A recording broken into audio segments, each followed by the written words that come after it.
moving again. Don't mind how horrendous I look. I just got done working out and I haven't showered yet, but I need to do some things before I shower, and I figured I would start this video now so I can give you guys a little tour of what our house is looking like at the moment before I start taking things down, packing things up. So we're actually moving back to Nevada. My husband and I are both from Nevada. We're moving back, not to the same hometown. We're moving somewhere else. We're ready to get out of Utah, ready to get out of this city that just keeps growing and growing and getting bigger and bigger, and we want to be in a small town again. Doing 0.5, so it's easier. I don't know why the camera looks crappy, but whatever. Here's what our living room looks like. There's Cashew. Laundry room. Kitchen, my beautiful kitchen table. This is my favorite area of the house, by the way. Like, look at that. Stunning. I'm gonna miss having this area. I really will. Here's our backyard, which looks horrible. This is what we're getting started on first. Come back this way. Here is the room my sister stayed in when she lived with us for about 4 months or so. The bed and all of that is going back to my parents. Oh, and this thing, but everything else is ours. Bathroom and our bedroom. I don't remember when I vlogged last, but it's been a little while. It's the weekend again. I think I vlogged last week. Anyway, yesterday, Austin and I did a bunch of packing. We got like everything off of the walls. And then we just packed a lot of random things that aren't immediately important. So this is what our spare bedroom is looking like at the moment. Yeah, it's a lot. Our living room is looking really bare. Everything's off the walls. A lot of my books are packed, but I still have a good amount I have to do. I need to get my totes out of the shed so that I can put the rest in those. Austin is cleaning up the backyard right now. I'll show you that. Yeah, most things are actually packed, which is pretty good, except for everything that's like of immediate importance, like stuff in the kitchen, our clothes, things in the bathroom, stuff like that. Well, it's been a little while. We leave in 2 days. Today's Thursday and we leave Saturday morning. So I got off work early today and I'm getting off early again tomorrow. But we are making a lot of progress. Everything has been packed up, or mostly everything, and now we're just working on getting stuff into the trailer that we're borrowing. We're borrowing my uncle's trailer. Tomorrow we'll probably mostly just clean. Here's our living room. Kitchen's actually almost completely done. All of the cupboards and everything have been cleaned out and wiped down. Progress is being made.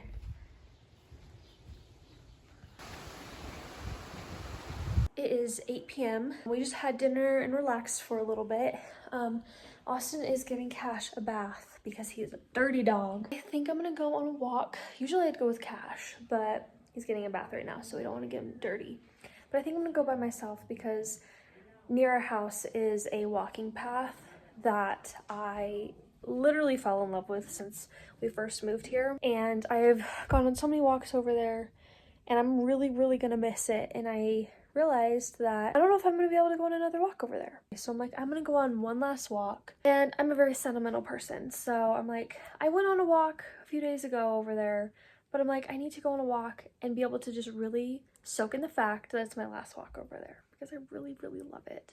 So let's pray there's no one over there and I can be alone.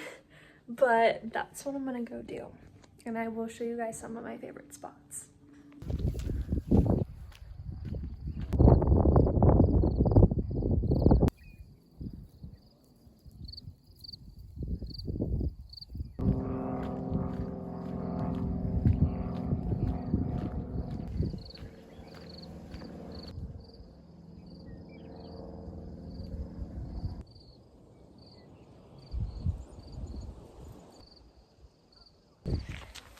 It's pretty windy out, but this is my favorite spot.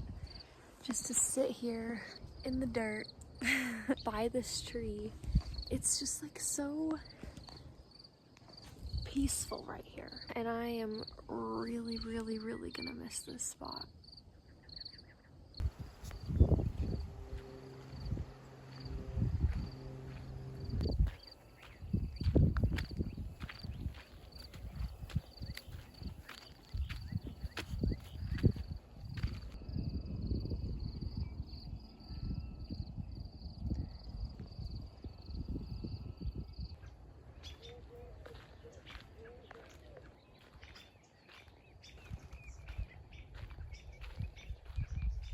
It's so beautiful over here. Being in the desert, like, you don't really find spots like this very often. And so to like find a place that's just so green and so beautiful, it's rare. And it's really special when you find it.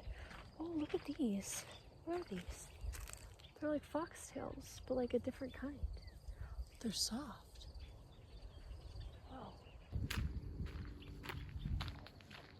Wow, look at that. Anyways, it's like almost 8:40 right now, so I better be getting back. But that was one final walk over here, and it was really peaceful, and I didn't run into a single person. Hallelujah. I'm out of breath, but I need to give you guys an update. We're trying to see if maybe we can move in today. So right now, I am packing up the car. Austin's helping me.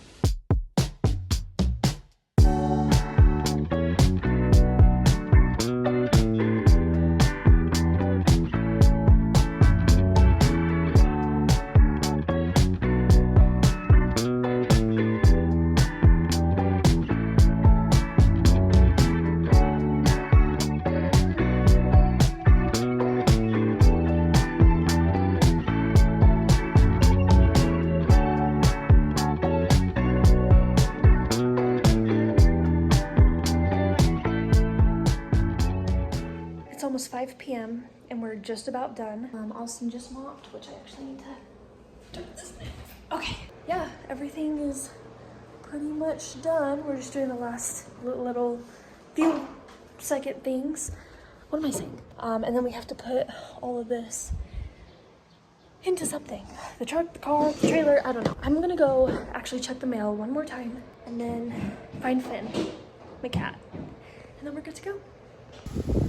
Last look before we leave. Finn is not happy. I know, kitty, it's okay. He is not happy at all. All right, we're heading out. Let's get me turned around. I didn't think we'd be leaving quite yet, but here we are. Leaving a little early. By a house that I loved so much and I'm gonna miss. Here we go.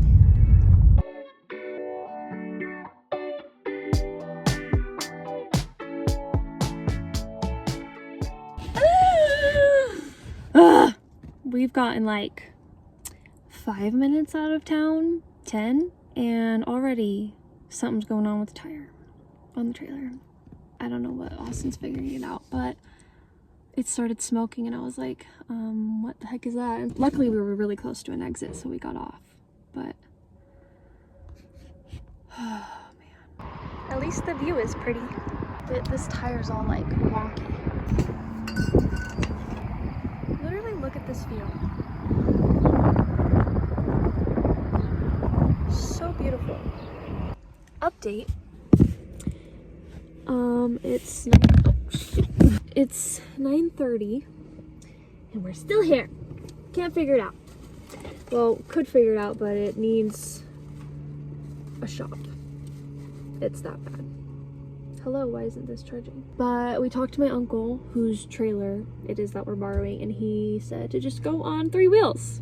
So that's what we're doing. But do you have my wallet? No. No? Is it in here somewhere? Where's Finn? Oh. He's back there somewhere. Oh wait, babe! Babe! Austin! Oh, the truck is too loud.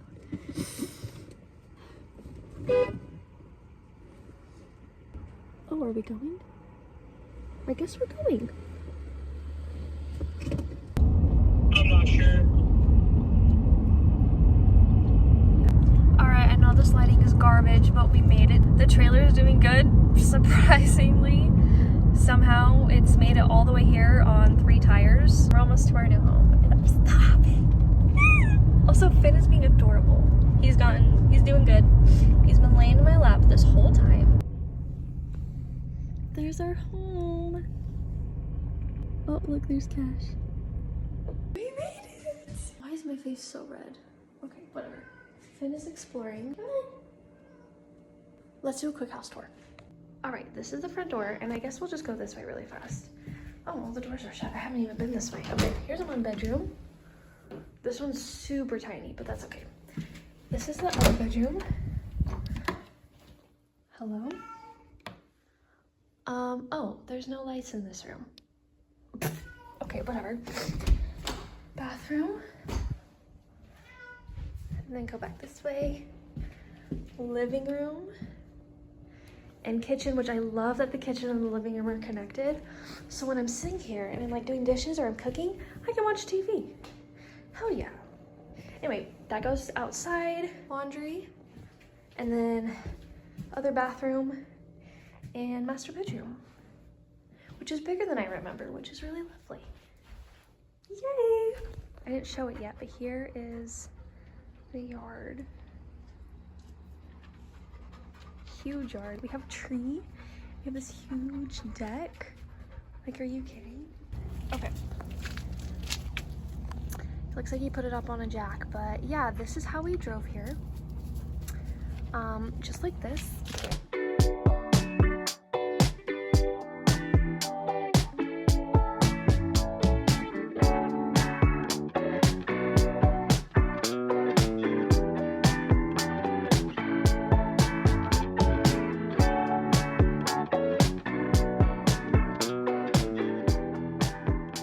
Hey everyone, it is a lot later.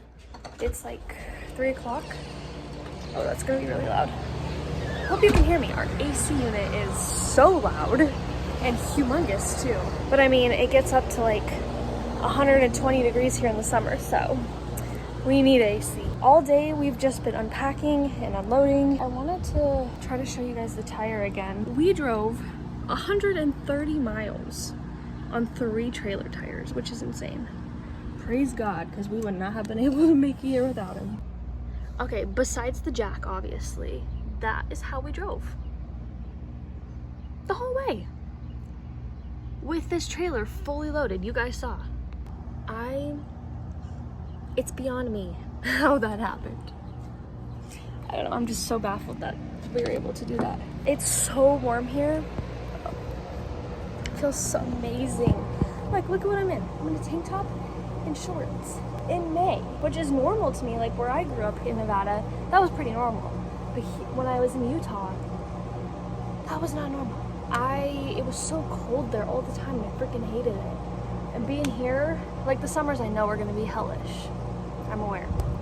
But I will take it if it means not being freezing all the other times of the year. Like right now, this is great weather. This is amazing. I love this weather. I think the high today is 90.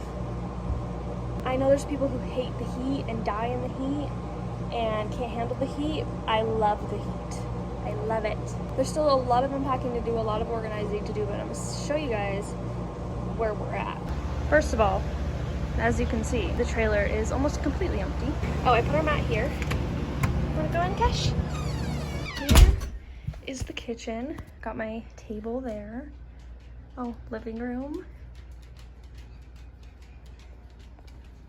This laundry room still needs work, but bathroom, bedroom. Oh, Austin put up this mirror for me because this is gonna be my new vanity. Yeah, living room. Again, like there's still little things kind of everywhere, but I'm making room. This couch we're trying to sell and get rid of, and then this room kind of just has everything random. There is more random stuff in that room too, but obviously, like I said, can't get to it.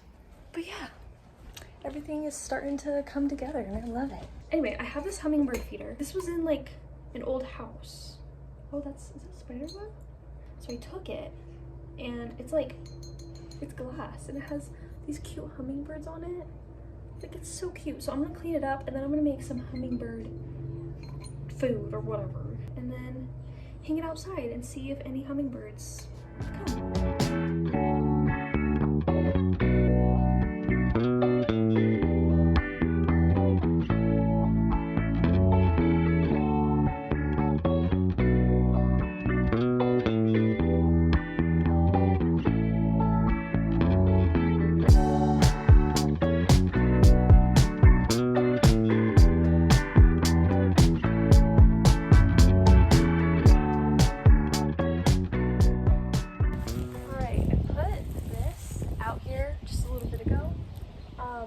but I think I know where some other hooks are.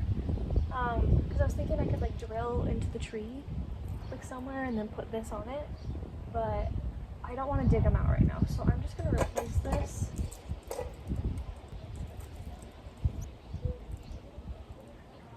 Okay. Okay. That is so cute. Are you kidding me?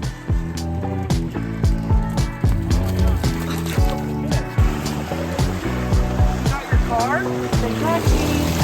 Taxi. Let me in. Let me in. Let me in.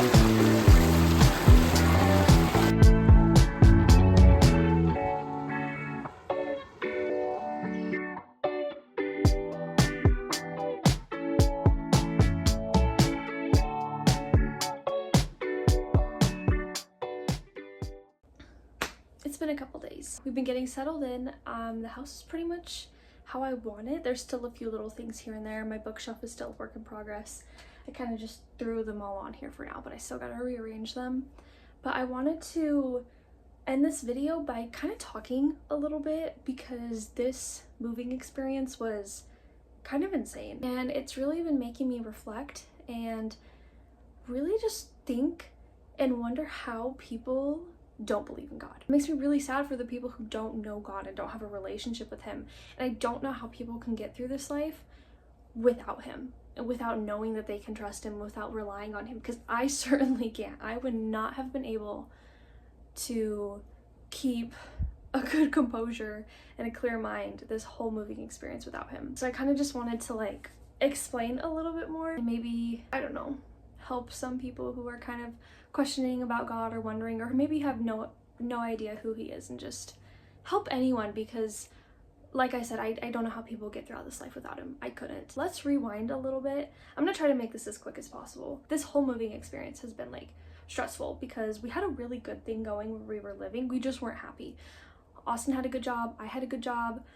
We were making good money. We could afford all our bills. We were comfortable. Everything was comfortable, but we weren't happy there. And so moving kind of like uprooted everything we had, and it was really scary. So that was one thing, was like, how are we even gonna make this work? And then as we were moving, it kind of just felt like all these like bad things were happening. For starters, we had an ER bill that we were waiting on coming through. It did, and it was over $3,000. Already that was like just a lot of money that we didn't have. That was just felt so unnecessary to have to pay. You know, the hospital or their billing department or whatever was wanting like $120 a month for it. And I was like, whoa. And then like I tried to call them and see if I could do like lower payments. And they were like, well, we're gonna put in a request and see if we can do that, but I recommend signing up for financial aid. And I was like, okay, I'll do it just to see, but I didn't think we'd get financial aid because like I said, we're pretty well off. We're doing good. My husband makes a lot of money with his job.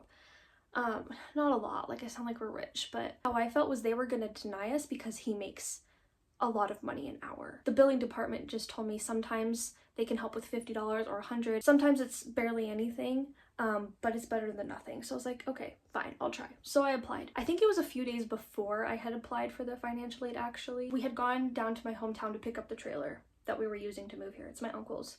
And on the way home, the truck told us that there was something wrong with the DEF and that it was going to go into limp mode eventually. For those who don't know anything about diesel trucks, which I knew nothing, essentially DEF is something in new diesel vehicles that stops them from putting out emissions into the environment. Also, if you know things about diesel and I sound stupid, I'm sorry. Whatever. This is just my understanding based off this whole situation. DEF stops bad emissions from going out into the environment. And so when there's something wrong with the DEF or the sensors or anything in the truck that's not telling the truck that the DEF is working properly, then it tries to shut down your truck essentially until you get it fixed.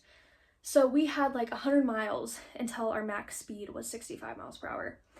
And as we were looking up, it told us after that it'll go down to 55 miles per hour, and then after that your max speed is 5 miles per hour, which basically means you're in limp mode and you can't do anything, because who can do anything at 5 miles per hour, let's be honest. My husband was really stressed trying to fix that. He realized that there was a sensor that was burnt, so he replaced it. That was a whole thing on its own because the sensor was stuck and didn't want to come out, so we had to take it to somebody.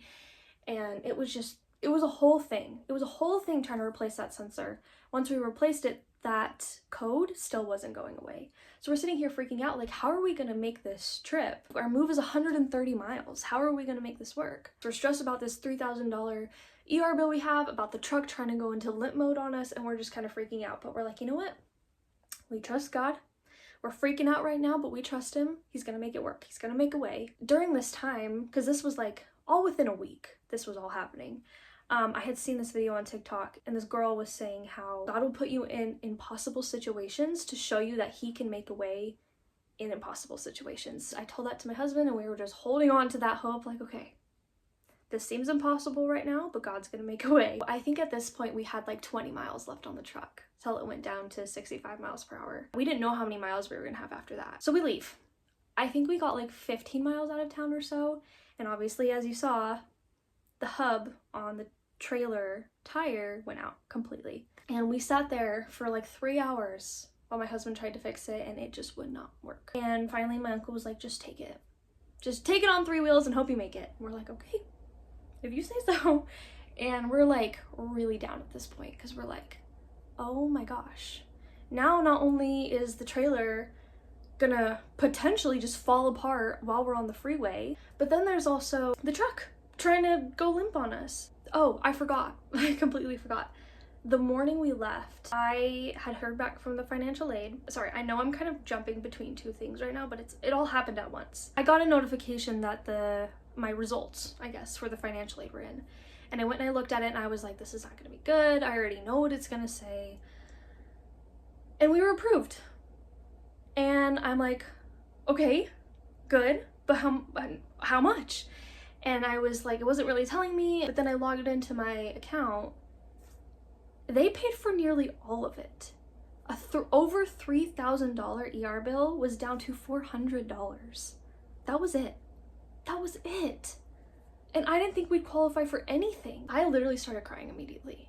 I couldn't believe that it was almost completely paid off. I was so incredibly grateful. And like, even now I'm like, I can't believe God did that for us. I can't believe he did that for us. And I don't know if anybody believes in angel numbers. I don't. I never did. But I don't know. I'm kind of rethinking that now, because the balance was $444 and some change. My mind is still blown about that. And this is why I don't know how people don't believe in God. Look what he did for me, because I chose to remain faithful, and like I wasn't, like I just prayed about it. I was like, I don't know how we're gonna afford this, but I know we will. I know you'll make a way, even if it doesn't make sense. Even if I don't have the money, I know you'll make a way. And I trusted him, and I believed in him, and he paid off nearly the entire bill. Flash forward again. We're back, we're on the road, we're driving. We're like halfway, right? This whole time I'm so anxious, I'm so nervous. It's pitch black outside.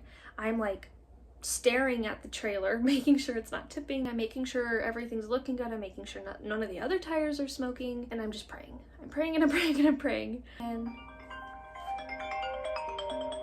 that was my last boss. Someone in the office was talking shit about me, saying that I was so happy to leave and hated being there. And she was like, is this true? Like, I'm so heartbroken. I'm like, the F, it's true. That was the best job I ever had. Who said that? I can assume, based on what she was saying, who would say it, because she said it was a girl, and there's only 2 people that could possibly be. And I'm pretty sure it's this one I'm thinking about, but how could she say that about me? I liked her. Whatever, that's not what we're talking about. What are we talking about? Oh, okay. So at some point down the road, it said derating to 65 miles per hour. But that didn't really change anything. Everything was kind of fine, because we weren't really going that fast with the trailer anyway, especially only being on 3 tires. So that was fine. Austin and I were on the phone this whole time. We're getting pretty close to being there, and I'm like, hey, Austin, like, how many miles do you have left? Because I realized, like, we probably were getting pretty close to, like, none. So I was like, how many miles do you have left? And he looks down and he's like, it's gone. The code is gone. It just disappeared. And I'm like, no, it didn't. You're lying. It did not just disappear. And we just start sitting there and thanking God and praising God and being like, oh my gosh, thank you, Jesus. And then obviously we made it all the way here on 3 tires. Everything was fine. The trailer was fine. it's in the shop now getting fixed. And so that whole experience was just like, how can you not believe in God? How can you not? And how do you get through this life not knowing him? I can't comprehend that. And it makes me so sad for people who don't have him in their life, because he makes my life so much easier. Anytime something bad happens, he fixes it just like that. Even though I was freaking out but trying to remain strong, trying to trust him and know that it will work out, it's still hard. I feel like a lot of people think that God is just going to remove your problems. He doesn't, but he makes ways for them to be solved, and he gives you strength to get through them.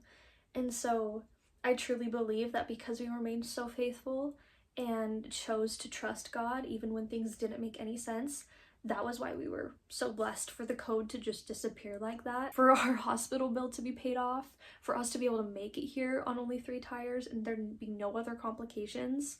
Like, those were all such tremendous blessings.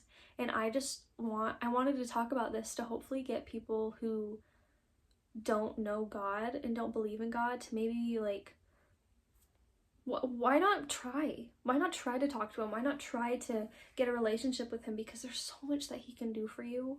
Even if right now you don't believe it and it doesn't make any sense. There's so many times where it doesn't make any sense to me. I'm like, how can, like, sometimes I even doubt it. Like, is God really real? But then I remember these things and I'm like, there's no way he's not. There's no way he's not, because these things never would have happened if it wasn't for him. If you're doubting God's existence, maybe my story will kind of help you. Here's the thing, and I heard this a long time ago and it always stuck with me. If God isn't real, then everything I've been doing and everything other Christians do, you don't really have anything to lose. I feel so much better. I know God's real. I don't even like to say I believe in him because I know he's real. It's not a belief, it's I know. But for whatever crazy reason, let's say he's not, what do I have to lose by praying to him and reading the Bible? And I mean, it makes me feel better. My life is so much easier when I follow him, so what do I have to lose? But if God is real and you choose not to follow him, you have everything to lose. I hope this message reaches somebody, because like I said 15 times already, it breaks my heart that people don't know God and have to go through this life without him, because we're not meant to do that. We are not meant to do this life without him. And this whole situation is a living testament of that. Enough of this. Let's do one last house tour before I end this video. It's kind of windy, but here's a little look of our front yard. And then our front door. And there's Cash. I don't know why he's laying like this. Cash, you look freaky. Right. Hallway. Here is gonna be like where my bookshelf is. Room. Like the extra bathroom, which I kind of have decorated, made super cute. Here's like our storage room. This needs a lot of work. Everything's just kind of been thrown in there. But here is the living room. I'll give a better view. But here's the, oh, I should have done it in 0.5. Wait. Okay, maybe this is better. Anyway, kitchen, which is adorable. Living room. Well, actually, let's go this way first. Back porch. I love how we have 2 porches. It's amazing. Laundry room. Here is our bathroom. And then our bedroom. And there's Finn, who is doing good now. He took a couple days to be comfortable enough to go outside, and he hid under our bed all during the day, but he's doing good now. I'm gonna end the video here. I know it's a long one because there was so much that happened and so much to talk about. I hope you guys enjoyed it, and I definitely plan on making some more videos here soon, so keep an eye out for more. And yeah, I hope everyone has a good day and a good week, and I'll see you next time.